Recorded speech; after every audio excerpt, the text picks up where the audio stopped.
श्रीगायत्री रामायणम्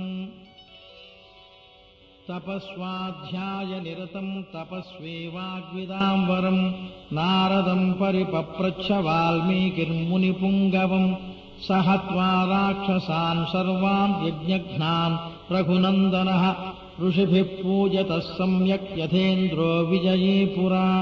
विश्वामित्रस्य धर्मात्मा श्रुत्वा जनकभाषितम्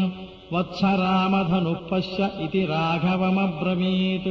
तुष्टावास्य तदा वंशम् प्रविश्य स विशाम्पतेः शयनीयम् नरेन्द्रस्य तदा साध्यव्यतिष्ठता वनवासम् हि संख्याय वासांस्याभरणानि च भर्तारमनुगच्छन्त्यै सीतायै ददौ राजा सत्यम् च धर्मश्च राजा कुलवताम् कुलम् राजा माता पिता चैव राजा हितकरो नृणाम् निरीक्ष्य समुहूर्तम् तु ददर्श भरतो गुरुम् उटजे राममासीनम् जटावल्कलधारिणम् यदि बुद्धिकृता दृष्टमगस्त्यम् तम् महामुनिम्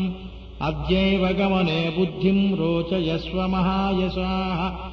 भरतस्यार्यपुत्रस्य श्वश्रूणाम् मम च प्रभो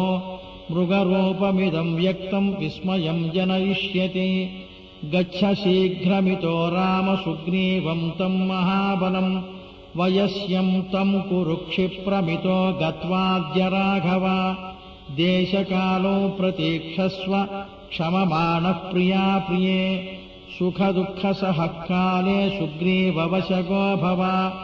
वन्द्यास्ते तु तपःसिद्धास्तपसा वीतकल्मषाः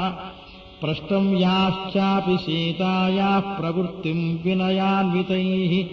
स निर्जित्य पुरीम् श्रेष्ठाम् लङ्काम् ताम् कामरूपिणीम् विक्रमेण महातेजा हनुमान् मारुतात्मजः धन्या देवाः स गन्धर्वाः सिद्धाश्च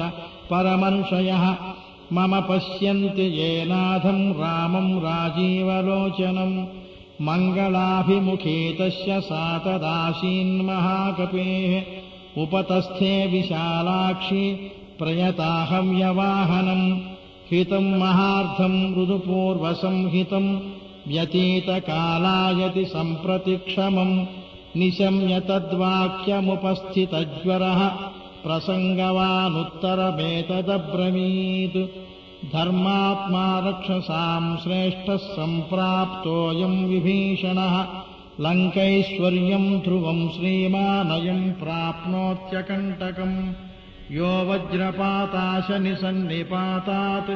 न चुक्षुभेनापि चचालराजा स रामबाणाभिहतो भृशार्तः चचालचापम् च विमोच वीरः यस्य विक्रममासाद्य राक्षसानिधनम् गताः तम् मन्ये राघवम् वीरम् नारायणमनामयम् न ते ददृशिरे रामम् दहन्तमरिवाहिनीम् मोहिताः परमास्त्रेण गान्धर्वेण महात्मना प्रणम्य देवताभ्यश्च ब्राह्मणेभ्यश्च मैथिली बद्धाञ्जलिपुटा चेदमुवाचाग्निसमीपतः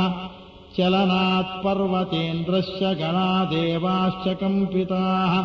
चचालपार्वती चापि तदा सृष्टा महेश्वरम् दाराः पुत्राः पुरम् राष्ट्रम् भोगाच्छादनभाजनम् सर्वमेवाविभक्तम् नो भविष्यति हरीश्वर यामेव रात्रिम् शत्रुघ्नः पर्णशालाम् समाविशतु तामेव रात्रिम् सीतापि प्रसूता दारकद्वयम् इदम् रामायणम् कृत्स्नम् गायत्रीबीजसंयुतम् त्रिसन्ध्यम् यः पठेन्नित्यम् सर्वपापैः प्रमुच्यते इति गायत्री रामायणम् सम्पूर्णम्।